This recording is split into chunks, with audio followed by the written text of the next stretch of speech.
Hello my dear friends, you're in the Military Summary channel, and this short video we're going to discuss the most important events that took place during the previous night. First, we're going to start with the Black Sea. The trade blockade continues. As you can see, a significant number of ships are blocked in the vicinity of Snake Island, waiting for their turn to start their movement or something like this. Also, as you can see, there are some ships that are allowed to go through the river, through the Dunai, so that means that some of the ships are able to bypass this territory. Probably they're heading in direction not of Ukrainian ports, but in the direction of Romanian ports or something like this. Also, we have another interesting update from this territory. Some sources reported about the usage of United States aircraft in this area, Lockheed, and according to information we have, during these flights, this aircraft turns off every time these aircraft get closer to the Russian positions or to the Snake Island. This aircraft turned off his radio signal, and every time this aircraft returned back, the signals was turned on. So this confirms the usage of this aircraft in Ukrainian favor. Now we're moving further to the south, to the Kherson area. Today we got a lot of very interesting updates from this bridgehead. The first and probably the most important, that the Russians published another video confirmation of destroyed another IRIS-T air defense system, very powerful modern Western air defense system that was destroyed as a result of Lancet strike. Another reminder that this is the second air defense system in the same area that was destroyed during the previous days, during these months, during July, let's call it like this. Let's increase the number of updates, and you're gonna see that a week ago another IRIS-T system was destroyed a little bit to the west of the original position of IRIS-T that was destroyed during the previous 24 hours. So as you can see, the Ukrainians have lost two IRIS-T systems at the same region, which confirms that the value of this region and importance of this region. If the Ukrainians deploy two air defense systems at the same area, that means that they're protecting some very important area, and there is no other position where the Ukrainians are able to redeploy their forces, their air defense forces, to protect they're like troopers or bases somewhere in the vicinity of Mykolaiv. Probably, as you can see when talking about Mykolaiv, there are at least three aviation brigades in this area that Ukrainians are using or were using to attack Crimea and to attack South Donetsk and Zaporizhzhia area with Storm Shadows missiles. Also, the Ukrainians published two videos of bombing and shelling the Russian positions in Oleshki. This video we see how the Russians were trying to establish their mobile mortar system. That mobile mortar system was discovered by the Ukrainian drone forces, and after that the Ukrainians attacked. We haven't received any updates about the results of that attack. Maybe the Russians were able to survive and evacuate themselves. On this video we see how the Ukrainians using anti-tank artillery system were bombing the Russian positions in the small settlement Kherson. And this is very interesting video because according to this strike we see that the closest Ukrainian positions are very far, and this is not a normal artillery system. That was attack of just anti-tank artillery system. So probably the Ukrainians were attacking this area somewhere from the islands between this small Kherson and this small settlement Gola Pristan and Kherson. Now we're moving further. We're going to Zaporizhzhia area. During the previous night we also got some updates from this bridgehead, and the most important probably is that the Russians start bombing and shelling Kamyanska using the guided bombs. We haven't received such updates of usage of guided bombs in these directions probably since the previous year. For some reason the Russians were not attacking this area, maybe because of the fact that both sides, either the Russians and the Ukrainians, are using this bridgehead for prisoners exchange. But now, as you can see, the Russians took a decision to break the rules and attack the Ukrainian positions. Also, we got, if you remember, yesterday we discussed the video of Ukrainian attempt to attack in direction of Russian positions in the vicinity of Konovalova, and yesterday we got the video, one video of destroyed Ukrainian armored vehicles, and today we got the same video but from the same area but from another angle. This is the video. So according to this we see that the Russians discovered Ukrainian tank and then using the drones Lancet strike that armored vehicle, that tank was destroyed. Now we are moving to Zaporizhzhia area. Today we got also some updates from this bridgehead. The Russian sources this morning started reporting that Ukrainians, after a few days of operational pause, of regrouping and so on, launched another massive attack in this direction. Probably today we're going to receive more updates about the Ukrainian attempt to attack, more destroyed Bradleys, Leopards and tanks and so on. So we'll follow the situation. This update we got somewhere at 9 p.m. or a.m. of the local time. And so let's wait a little bit. Probably today we're going to receive more videos of destroyed Ukrainian vehicles. And the Russians published the video how they managed to discover and to destroy Ukrainian positions. This is a very important video to geolocate the real combat line and to geolocate the Ukrainian positions in this area. As you can see, according to this video, the Ukrainians managed to develop their bridgehead to the south and to capture the, let's say, the northern fortifications, ex-northern Russian fortifications in this area. So basically these black dots are under Ukrainian control. So according to this video, we can update the map and show this territory as real Ukrainian control. And we will do this before the next video. Now we are moving to the Avdiivka tactical bridgehead. Before we go into Avdiivka tactical bridgehead, today I read a very interesting article about the fortifications. And it was a very interesting thing that the left corner, the bottom left map picture, if you can see on the screen, is the Russian fortifications before the beginning of the special military operation. As you can see, there are almost no dots on this side.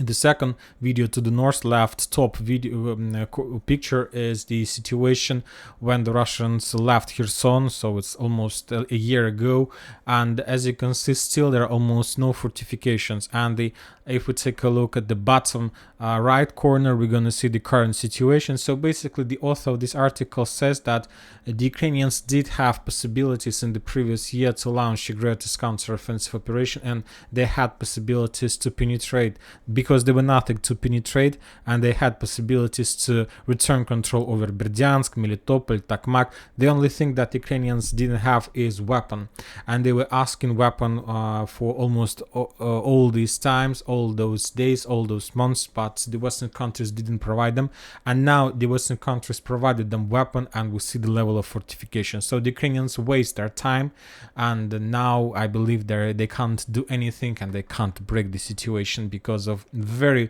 heavy strongholds and very heavy level of fortifications. When talking about Avdiivka tactical bridgehead, we haven't received nothing. If you remember, yesterday we discussed about the Ukrainian attempts to attack Urozhaina, yet we haven't received any updates about any progress of the Ukrainians on this bridgehead. Now we're moving further to the Avdiivka area. Today we got a very interesting video from the soldiers of 110th Mechanized Brigade.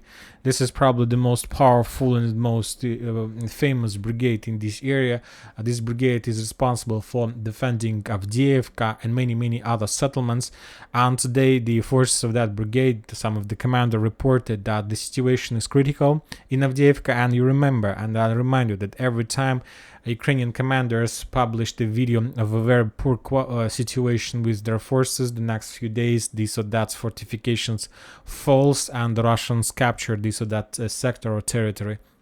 These men reported that during the previous days, new soldiers were arrived into his positions. There was some kind of redeployment, relocations, rotation, I don't know. And he claimed that the quality of soldiers that were moved under his responsibility is very low. Some of the soldiers doesn't have body armor. Some of the soldiers used to be a cook, like in the kitchens. Some of them used to be a driver. Some of them used to be like electronic warfare soldiers. So nobody of them has experience even with guns or weapon. And he told that the main reason why these soldiers were redeployed in this direction is because of the fact that these soldiers refused to pay a part of their salaries to their commanders, let's say, in the mainland. So the corruption schema is that commanders on the mainland force the Ukrainian soldiers to give them a part of their salary, and if they do this, they're not sending them to the meat grinders operation. If they're not paying them salary, these soldiers will be transferred to the most like dangerous areas like Avdiivka or like Bakhmut, Klishchiivka, and so on. So those were the words of this commander. So furthermore, he reported that within the next few days, according to information, he should start the storming operation in the vicinity of Avdiivka, and we'll see what is going to happen, what is going to be next. Now let's move to Klishchiivka. We haven't received nothing from this bridgehead during the night, just a few more drone attacks of Ukrainian forces against the Russian armored vehicles that were moving some supply and support to the Russian forces on the combat line. On this video we see how the Ukrainians discovered Russian armored vehicle, and then this armored vehicle was attacked by the drone behind. So as you can see, this armored vehicle was damaged. We see the smoke, but this armored vehicle didn't stop and continue, and later there was an explosion. So we can see that probably the tactic of usage of drones is very successful from the Ukrainian side. Now we are moving to the northern flank of Artyomovsk, of Bakhmut. Today we got also a lot of updates from this bridgehead. The Russians reported that they discovered and mentioned and tracked Ukrainian movements in this area, and after that they start bombing and shelling the Ukrainian positions in this area. The main movements took place in the vicinity of Fedorovka, Razdolovka, Perezhino, Veselaya, all those settlements that located on the north of Solidar. The Russians controlled the situations. The Russians still managed to repulse every single attack in the past, and so this is the probably another episode of Ukrainian attempt to attack, but the Russians discovered and destroyed the Ukrainian forces. And also the Russians published the video of destroyed Ukrainian positions along the railways between Solidar and also Berestova, Belogorovka, Yampolovka area. The Ukrainians from their side published a video of a reconnaissance operation about the Lysychansk oil refinery. On this video we see how the Ukrainians have possibilities to attack the tanks, to attack armored vehicles, to discover Russian positions on the territory of oil refinery. So we see the complete absence of air defense system from the Russian side in this strategically important area, but we know that there are a lot of problems from the Russian side. A little bit to the south we got a lot of updates how the 10th Mountain Assault Brigade were bombing and attacking the Russian infantry during the previous weeks in the vicinity of Sporna. So we see the problems, we see the Russian problems. The only question is whether these absence of air defense worse these losses among armored vehicles or not. It's very difficult to understand, very complicated, but the Ukrainians, as you can see, have possibilities to do everything about this oil refinery. When talking about Kupiansk Liman, we haven't almost received nothing, just few geolocated confirmations of the usage. For example, by the 66th Mechanized Brigade, the AS Brigade was attacking the Russian positions behind the combat line using artillery system, just strikes against possible Russian positions without any evidence of losses of armored vehicles.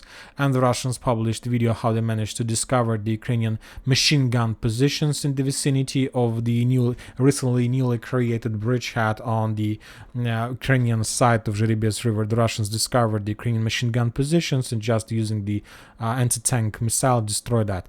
So as you can see, the situation has been stabilized. Today we expect more movements on Orechov bridgehead. Probably the Ukrainians will make attempts to continue offensive operation in the vicinity of Bakhmut, and we expect the upcoming offensive operation or recapturing operation in the vicinity of Avdiivka. Now let's move to the Africa. Today we got also a lot of very interesting updates from this territory. First of all, the thing is that United States of America reported about the beginning of evacuation from Nigeria as well. So the sources, the United States of America have already sent aircraft for evacuation purposes, so probably they're going to happen something in this area.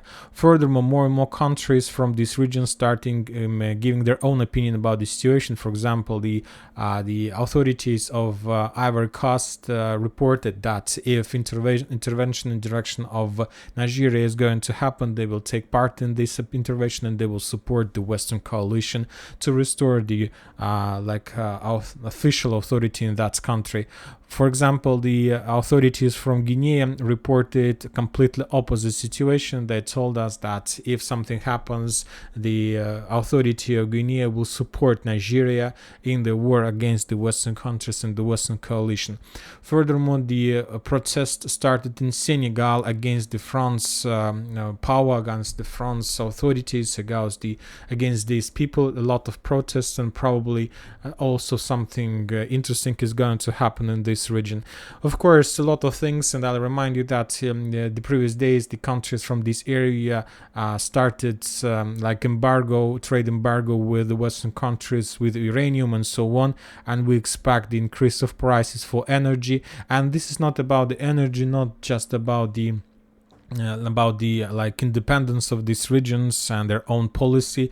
For example, today José Borrell reported that the Russians are trying to force the Western countries and many other traders and players to leave African continent, Africa, because of cheap cost for the grain. So they're saying the Western countries doesn't want a cheap grain to get from the Africa, because if it happens, of course, the Russians have possibilities to send a lot of grain, cheap grain, to Africa, and of course this will turn and change the rules of the game. And of course, Western countries don't want to allow this to happen. Of course, they want to buy cheap Russian grain and to add their profit, and after that to sell this grain, but not cheap but very expensive, to the same African country. They don't want to allow the Russians to establish the normal connections with these countries. So anyway, something is going to happen there, and probably the smaller thing that will happen is that the prices will rise. Prices for energy, prices for grain, prices for uranium, and so on. And then probably the Western countries will be happy. But if the prices are not going to rise, then the war is going to start. Everything is about prices, as I understand. And that's it for today, for this short video. Military summary. Channel reminds we condemn any violence in the world. Thank you for watching. Subscribe to my channel, put your likes, join my Patreon, and have a good day. Bye bye.